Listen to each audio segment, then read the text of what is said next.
Class 6। बच्चों, आज हम हिंदी का पाठ एक करेंगे। हिंदी 1 का पाठ एक, भाषा, बोली, लिपि और व्याकरण। हाँ जी, आज हम हिंदी 1 में भाषा, बोली, लिपि और व्याकरण पाठ एक पढ़ेंगे। अब सबसे पहले हम इसमें देखेंगे कि भाषा क्या है। भाई भाषा, हमको पता है कि भाषा वो है जो हम बोलते हैं। लैंग्वेज जो है, भाषा हिंदी भी है, भाषा अंग्रेजी भी है, भाषा फ्रेंच भी है, भाषा चीनी भी होती। सब चीज़ सारी की सारी क्या है, भाषाएं हैं जो अलग अलग अलग जगह पे, अलग अलग देशों में अलग अलग भाषाएं बोली जाती हैं। हिंदी में हिंदुस्तान में हम हैं और जहाँ हम हैं वहाँ पर हिंदी बोली जाती है। तो इस तरह से भाषा है क्या, इसको भाषा नाम क्यों दिया गया है, इसका मतलब क्या है, तो ये सारी चीज़ें कि इसको भाषा ही क्यों कहा गया है, कुछ और क्यों नहीं कहा गया है, और इसका ईजाद कैसे हुई है कि भाषा है ये, इसको कैसे किसने पहले बोलना सीखा होगा। ये सारी चीज़ें बहुत सालों से, अरबों सालों से ये धरती है, खरबों सालों से है। तो धीरे धीरे वहाँ से सब चीज़ें आगे बढ़ती गई हैं, दुनिया बदलती गई है। और आज जैसे कि पहले हमको कहा जाता है कि हम बंदर थे, चिंपैंजी थे। आज हमारे पूंछ थोड़ी ना है, आज तो हमारी पूंछ नहीं है, लेकिन उसके निशान हमारे हैं। हमारे कमर में नीचे पीछे की तरफ में अभी भी वो हड्डी है, वो हड्डी है, वो जगह है। सिर्फ ये है कि वो प्रयोग में नहीं हो रही थी, उसका उपयोग होना बंद हो गया, इसलिए वो चीज़ लुप्त हो गई, वो चीज़ ख़त्म हो गई। तो भाषा जो पहले जो बोली जाती थी, वो उसका रूप बदलते बदलते बदलते बदलते अब इस रूप में चला आया है। तो भाषा शब्द की उत्पत्ति कहाँ से हुई, कैसे हुई? तो ये जो है भाषा शब्द, ये संस्कृत का भाष शब्द है। ठीक है, संस्कृत का भाष शब्द है। इसके बारे में ये कहा जाता है कि जो आर्य आए थे, आर्य जो थे, हम आर्यों के जो हमारे जो पूर्वज आर्य थे, वो लोगों की भाषा वैदिक भाषा थी। और वैदिक भाषा का ही परिष्कृत रूप जो है, उसको आगे जाके जब व्याकरण में बांधा गया उसको, तो वो संस्कृत बनी, यानी संस्कारित भाषा, जिसका संस्कार किया गया है, ऐसी भाषा संस्कृत भाषा कहलाई। तो वही वैदिक भाषा ही, उसमें जिसमें ऋग्वेद वगैरह लिखे गए हुए थे, उसी का ही ये रूप है। तो भाषा का अर्थ होता है, भाषा भाष शब्द से बना है, संस्कृत के भाष शब्द से बना है। और संस्कृत के भाष शब्द का अर्थ होता है बोलना। ठीक है, तो बोलना, तो ऐसा नहीं कि अब ये कि हम लोग तो बोलते हैं, हमने ध्वनियों को बोलना सीखा है, पकड़ना सीखा है, इस तरह से किया। लेकिन पहले की अगर आप देखें तो एक हम लोग ने एक बुक आई थी, जंगल बुक आई थी, है ना। तो वो जंगल बुक में ये होता है कि एक बच्चा जो होता है वो जानवरों के संग रहता है, तो वो उन्हीं की तरह की आवाज़ निकालता है। अलग अलग जितने भी उसके दोस्त होते हैं, चाहे वो शेर हैं या फिर उसके जो जो भी दोस्त होते हैं, हाथी होते हैं, इस तरह से होते हैं, तो उन सब की अपनी एक जो होती है, वो उस लैंग्वेज में उनकी बात करता था। वो उसी तरह का वो साउंड निकालता था, उसने वो साउंड निकालना था। उनकी साउंड की स्पेशलिस्टी एक एक उनकी एक स्पेशल वाइज थी। जैसे पता हुआ, बंदर जो होते हैं उनकी एक एक्टिविटी होती है कि जब कोई खतरा होता है तो वो अलग सा ही चीची चीची करते हैं और इधर से उधर उछलना कूदना शुरू कर देते हैं, जिससे कि लोग जानते हैं कि अच्छा यहाँ पे कुछ है, खतरा है, इस तरह से। तो उन लोग नहीं, मतलब उनकी अपनी जो बंदरों की बिरादरी है वो, तो इस तरह से वो क्या करते हैं कि इसको बताते हैं। उसी तरह से कौवा है, चिड़िया है, कुत्ता है, ये सब अपनी भाषा का एक प्रयोग करते हैं। तो उस समय वो ये जो जंगल बुक की कहानी जो मोगली की है, वो वास्तव में ही वो हिंदुस्तान में ही जो एक जंगल यहाँ पर नर्मदा नदी के पास में बहुत घने जंगल हैं।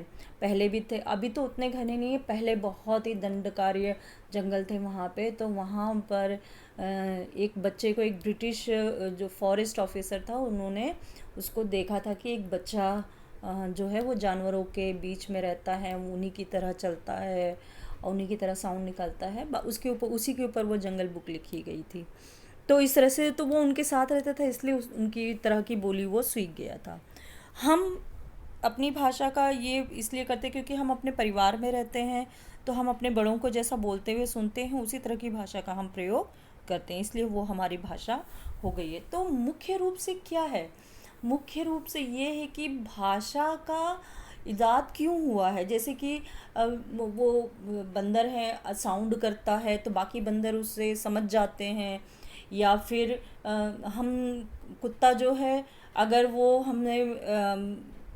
हमने उसे कुछ दिया है और हम कभी उसे मिल जाते हैं तो वो अपनी दुम हिलाता है, तो वो हमें प्रेम जताता है, तो हम जान रहे हैं कि ये हमारे संग प्रेम जता रहा है।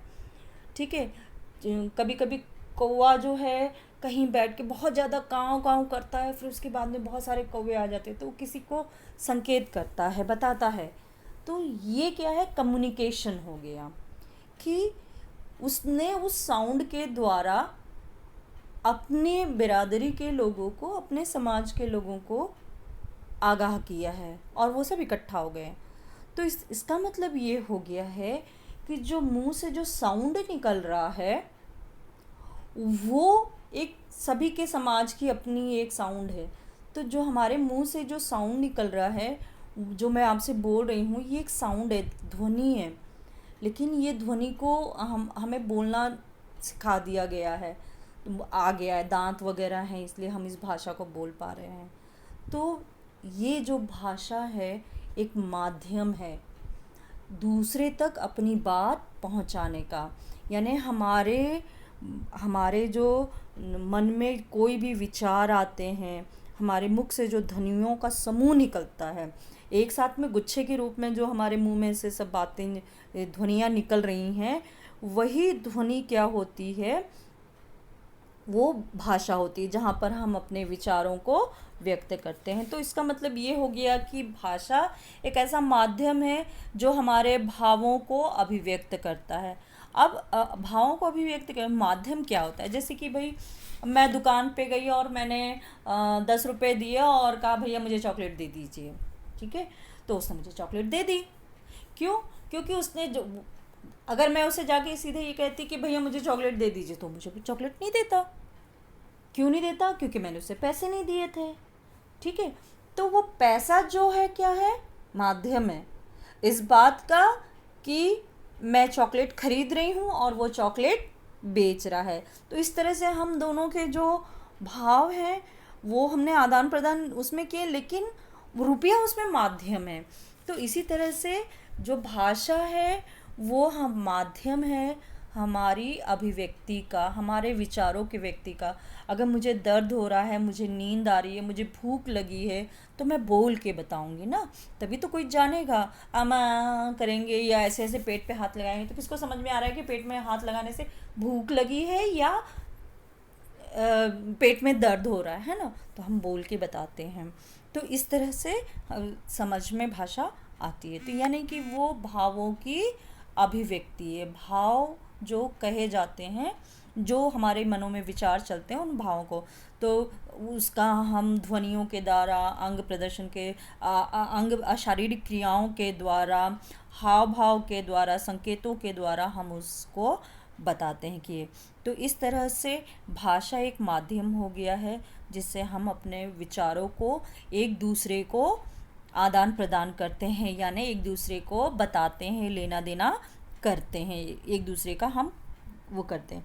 तो ये तो हमारे विचार करने के विचार व्यक्त करने का या एक आदान प्रदान की क्रिया मानी जाती है कि भाषा इस तरह से होती है।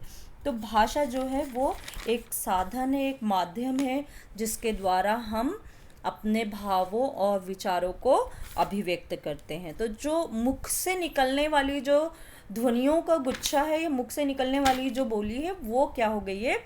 भाषा हो गई है। तो इस तरह से हम देखते हैं कि भाषा वह साधन है जिसके द्वारा मनुष्य अपने विचारों का आदान प्रदान बोलकर और लिखकर करता है। यानी उन अपने भाषा का प्रयोग वो अपने विचारों को व्यक्त करने के लिए कहता है। सिंपल सी बात है।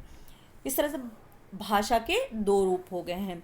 अब भाषा को हम दो रूप में व्यक्त कर सकते हैं, अपनी बात को हम दो रूप से स्पष्ट कर सकते हैं। एक तो बोल कर सकते हैं और दूसरा लिख कर करते हैं। तो जो मौखिक भाषा होती है उसको हम मौखिक भाषा कहते हैं। जो बोल कर बताई जाती है वो मौखिक भाषा होती है, और जो लिख कर बताई जाती है वो लिखित भाषा होती है। जैसे कि हमें मुझे भूख लगी है तो मैं मम्मी से बोल रही हूँ कि मम्मी मुझे भूख लगी है, तो मम्मी ने सुन लिया और मम्मी ने मुझे खाना दिया। या मम्मी मुझे प्यास लगी है, या मम्मी मुझे आइसक्रीम खानी है, तो मम्मी ने मुझे आइसक्रीम दे दी। तो उन्होंने सुना और फिर मुझे वो दे। तो इस तरह से मैंने कहा और उन्होंने सुना। तो बोला जाता है, बोलकर और सुनकर भाषा मौखिक भाषा होती है, जिसमें बोला जाता है और दूसरा व्यक्ति उसको सुनता है। लिखित भाषा होती है। अब लिखित भाषा होती है, आजकल तो आपको पता है लिखित भाषा, जैसे कि आपको टेक्स्ट मैसेज करना है, हम मोबाइल पे सबको व्हाट्सअप करते रहते हैं, मैसेज लिखते रहते हैं। तो वो जो है मैंने लिखा है या आपने लिखा है, और जिसको आपने टेक्स्ट किया है उसने उसको पढ़ा है, तो आपने क्या लिखा है उसने समझा, है ना। तो इस तरह से वो लिख कर व्यक्त की जाती है, और दूसरा व्यक्ति जिसके पास मैसेज गया है उसने उसको पढ़कर समझा है, तो वो लिखित भाषा हो गई। तो इस तरह से भाषा के ये दो रूप हो गए हैं, मौखिक भाषा और लिखित भाषा। मौखिक भाषा मुख से बोली जाती है, लिखित भाषा मौखिक भाषा मुंह से बोली जाती है और दूसरा सुनता है, और लिखित भाषा में एक लिखता है और दूसरा उसे पढ़कर समझता है। ठीक है, जिस तरह से हम समाचार पत्र होते हैं, न्यूज़पेपर होता है, पुस्तकें होती हैं, किताबें होती हैं, इस तरह की चीज़ें जो होती हैं ये होती है। और जो हम समाचार सुनते हैं वो मौखिक का वो है। एक और भाषा होती है, सांकेतिक भाषा भी होती है। जैसे हम जाते हैं तो बोर्ड उसमें ट्रैफिक पुलिस होती है, तो वो हाथ से इशारे करती है तो गाड़ियाँ रुक जाती हैं, हाथ से इशारे करता है तो गाड़ी चल देती है। जैसे एक और होता है कि हरी झंडी कर दिखाया तो गाड़ी चल दी, हरी और लाल झंडी दिखाया तो गाड़ी रुक गई। इस तरह से भी ये भी एक सांकेतिक भाषा है। ठीक है बच्चों, तो बाकी का हम अगले वीडियो में इसको पढ़ेंगे, जहाँ पे बोली, लिपि और बाकी की हम चर्चा करेंगे। ठीक है, अपना ध्यान रखिए, पढ़ाई कीजिए, और ये चैप्टर पढ़ना है आपने। मैंने एक्सप्लेन किया है, समझाया है, आपको इसको पढ़ना है।